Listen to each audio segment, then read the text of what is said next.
Bom dia, meu aluno do terceiro ano do Colégio Unifor. Hoje a nossa aula vai ser diferente, porque eu vou fazer a correção do simulado do poliedro. Vocês já fizeram 3 simulados. O primeiro foi uma revisão geral de todos os conteúdos. Por isso que muitos me perguntaram, professor, mas tinha filósofos, não só da antiga, mas da moderna, da medieval? Sim, era uma revisão geral. Depois eles fizeram um simulado do colégio, na qual uma das questões, e agora esse simulado que vocês fizeram é um simulado correspondente ao primeiro bimestre. Tá entendendo? Então agora nós vamos fazer essa correção, tá certo? Do simulado. São 5 questões, tá?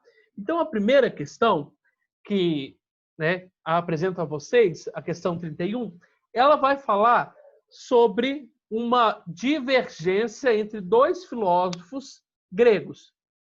Platão, tinha uma divergência com Demócrito. Mas quem era Demócrito? Demócrito é o filósofo pré-socrático.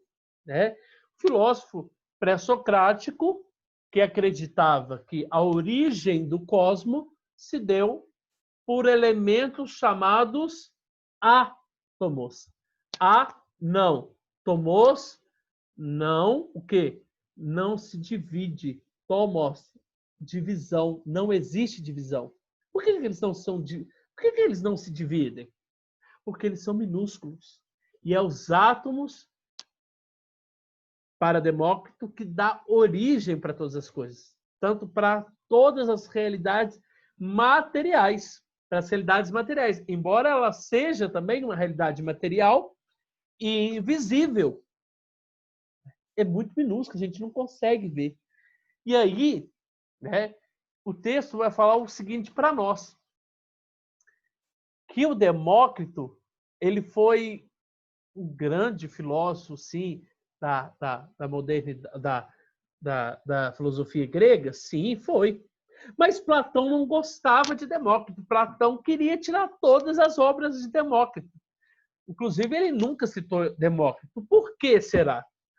Olha, quando Demócrito fala que a realidade, a origem de todas as coisas está no átomo, de toda a realidade material está no átomo, e esse átomo é uma realidade material, vai discordar do pensamento de Platão, que acreditava que todas as coisas vinham da realidade imaterial, suprassensível, metafísica, que está lá no mundo das ideias.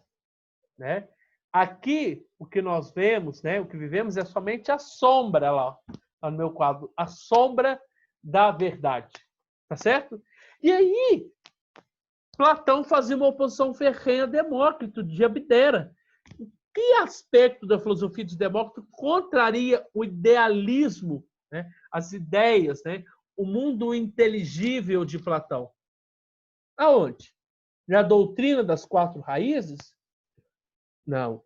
No emprego do método dialético, de forma alguma. A distinção entre física e metafísica? Não. Aonde está o erro? Aonde está o erro de Demócrito para Platão? No materialismo centrado nos átomos. A defesa do materialismo centrado nos átomos. Lembrando, então, que Platão é um racionalista, tá certo? Agora nós vamos para a filosofia pitagórica. Mas deixa eu contar uma coisa para vocês. Antes de você saber quem foi Pitágoras, foi aquele que deu origem para o nome filosofia, o próprio Pitágoras, quando ele concebe a ideia de que o cosmos, as coisas são criadas, são regidas pelos números, ele fala que os números criam, organizam as coisas, dá ordem, ordena o cosmos a partir de uma música, como se houvesse, no momento da criação, uma música. E ele compara lá, nesse texto aí que você está lendo, você pode ler, ele compara a música, o tom da música, o som da música, lá da lira. Na hora que a pessoa está tocando a lira, ela precisa de um certo tempo. E o tempo é contado por hora. E hora é número. Então, quer dizer, todas as coisas foram criadas pelo número. Tá entendendo? Todas as coisas foram criadas pelo número. A influência da estrutura musical sobre a filosofia pitagórica pode ser vislumbrada na ideia de que... Deixa eu contar uma coisa para vocês que eu esqueci de contar. Pitágoras também é o fundador da primeira seita. A primeira seita como se fosse uma doutrina, uma religião. E é o primeiro a falar sobre essa questão da alma, né? Da alma, da imortalidade da alma. É o primeiro a definir, né? Que forma, as maneiras como essa alma pode atingir a verdade pela ascese, pela contemplação.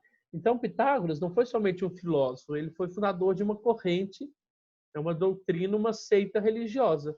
São os pitagóricos. E aí a pergunta fica, qual a influência da estrutura musical, né? Está falando ali das regras, né? Para formar os acordes, para criar a concordância entre sons discordantes, né? Isto é, os sons da lira seguem regras de harmonia que se traduzem em expressões numéricas, as proporções. Tudo é número. A influência desse estrutura musical sobre a filosofia pitagórica pode ser vislumbrada a ideia de que a filosofia deve ser ensinada sempre em público? Não, isso não tem nada a ver. A realidade, o cosmo, é ordenado pela proporção numérica. Resposta certa, letra B. A realidade é ordenada pela proporção numérica. Está conseguindo entender? Agora, nós vamos para uma outra filosofia. E uma filosofia no contexto da filosofia helenística. Os filósofos helenísticos são aqueles que buscam, então, a ataraxia, a paz da alma, a paz do espírito, né? E aí nós nos encontramos de cara com um Diógenes. O Diógenes que pregava o não materialismo, o não... Como que eu posso dizer? O não apego aos bens materiais, o não apego às regras impostas pela sociedade, porque tudo passa. Por isso que ele se dedicou à vida cínica, à vida como um cão, à vida miserável. Ele dava valor para aquela vida ele era certa, né? Que ali ele estava movido pelos desejos dele, pela vontade dele. Hoje é aquilo que ele... É para você entender. Hoje você às vezes não pode fazer as suas vontades, não pode fazer os seus desejos. Por que você não pode? Porque você é movido pelas regras, por normas. E isso te barra, isso não deixa você ser feliz. E o Diógenes estava livre com isso. Ele era desapegado aos bens materiais, desapegado às regras sociais, né, aos bens, às regras, e ele prega, então, essa filosofia anti-regra, anticultura, anti-tradição. Né?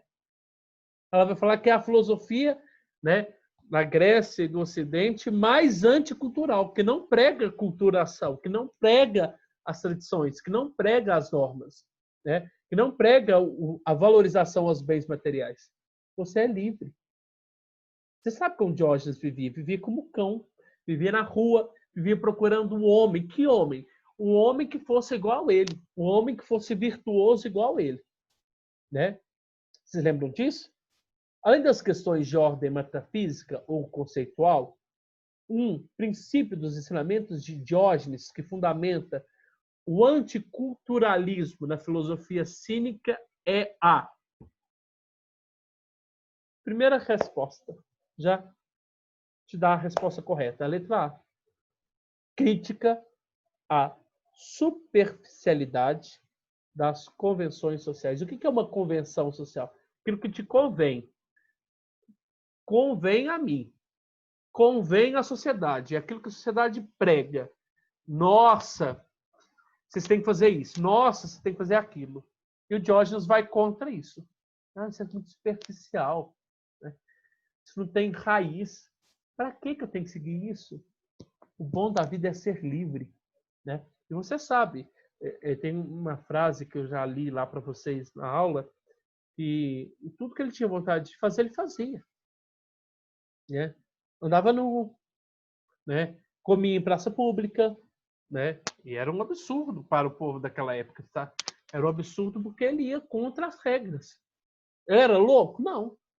Ele era um homem que buscava, então, encontrar a sua paz de espírito, a sua paz da alma, a sua ataraxia através da quê? Através de uma vida simples, de uma vida contra a corrente. Contra a corrente, eu falo contra a corrente social, contra as normas sociais. Certo? Então, seria a resposta certa, a letra A. Crítica às superficialidades das convenções sociais. Então, agora nós vamos para uma outra questão muito interessante, é a questão também da conhecida filosofia helenística, do conhecido pirronismo, ou também ceticismo. O pirronismo começa com Pirro, né, e conclui-se com sexto empírico. Então, quem são esses? Né? Quem é o Pirro? Quem é o sexto empírico? Quem são os ceticistas? Os ceticistas, né, os pirrônicos, né, sexto empírico é aquele que acredita que não há uma possibilidade de a gente atingir, eu, você, quem está aí com você, atingir uma verdade única e absoluta, como Platão acreditava. Você não vai chegar a essa verdade absoluta. O que você quer para a sua vida? Uma paz de alma, não é? Uma paz de espírito? Então, por que eu e você vai ficar debatendo, duelando de qual a resposta que é certa? Quem é que é o melhor? Quem é que é o maior?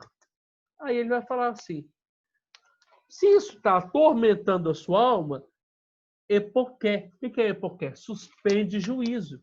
Suspensão do juízo. É você não tomar partido nem para A e nem para B.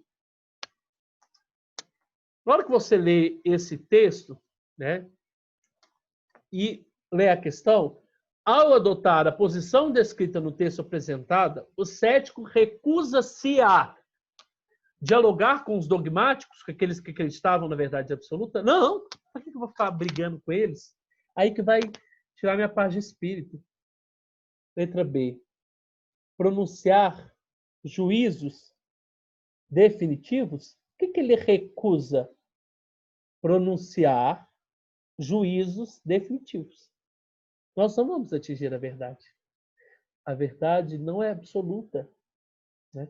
É uma filosofia anti-filosofia, porque é uma filosofia que leva você a criticar as coisas, né? A duvidar das coisas, no sentido de, se eu ficar duvidando, né? Se eu ficar brigando com você, brigando, questionando, né? Eu não vou atingir o quê? A paz de espírito. Tá? Então seria a letra B. O que o cético recusa? A pronunciar juízos definitivos. Como é que eu vou pronunciar juízos definitivos se eu não vou alcançar a verdade? Para que eu vou pronunciar juízos definitivos se eu não sei quem é que está certo e quem é que está errado? A última questão é também da filosofia helenística, do Zenão de Cício, do estoicismo. O estoicismo acreditava que o mundo era regido por algo, por alguma coisa. E quem era esse algo, essa alguma coisa? O macrocosmo, o grande cosmo. Quem é esse grande cosmo? Uma espécie de um Deus, que a gente acredita hoje, mas é uma espécie de um ser racional. É um ser que comanda, que controla a sua vida. Tá?